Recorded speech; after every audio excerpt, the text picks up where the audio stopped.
Russia's heading back to the Volleyball Nations League in 2027.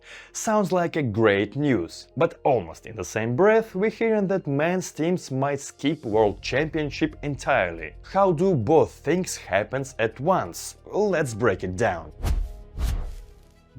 Officially, Russia will play in the 2027 Volleyball Nations League. That's a call from the International Volleyball Federation, and to make it work, they had to tweak the rules of their biggest commercial competition. Next season, instead of the usual 18 teams, we'll get 19. Both Finland on the men's side and Slovenia on the women's side earned their well-deserved promotion. Makes sense that two teams will drop down to bring the field back to normal, and most likely it won't be China again. They're still the top contender to hold the next final, ahead of Japan, whose federation is celebrated its centennial, and the US, who want to keep growing the sports ahead of the LA Olympics. Who do you think gets relegated from the elite next season? A lot of people are asking the obvious question: how do 19 teams even face off? Honestly, it's not complicated.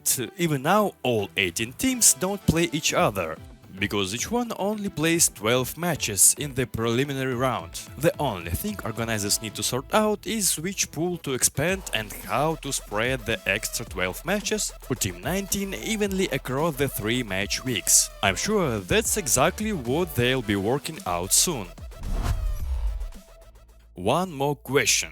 How will Russia and Ukraine match up against each other? Obviously, they'll be split into different pools in the preliminary round, so that won't be an issue. Same story with Poland, most likely. But if they end up crossing paths in the playoffs, there are no avoiding this match. And honestly, I doubt either side would be boycotted.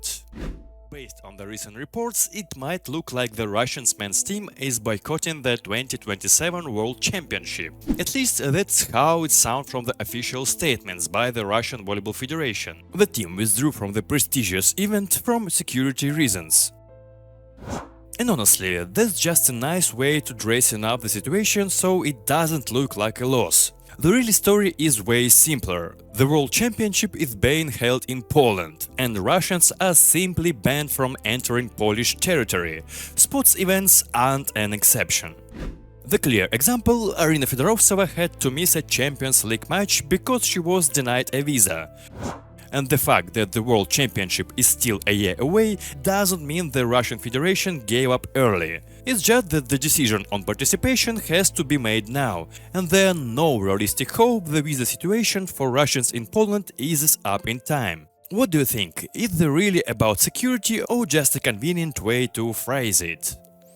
So right now, most of the effort is going into getting the women's team in. The tournament is happening in the US and Canada, and here it's Canadians who aren't exactly thrilled to see Russians. They were among the loudest voices against the letting Russia back in, but unlike the men's situation, there's a real option here. Play all matches directly in the US. That looks pretty realistic. I think we'll get an answer on this pretty soon.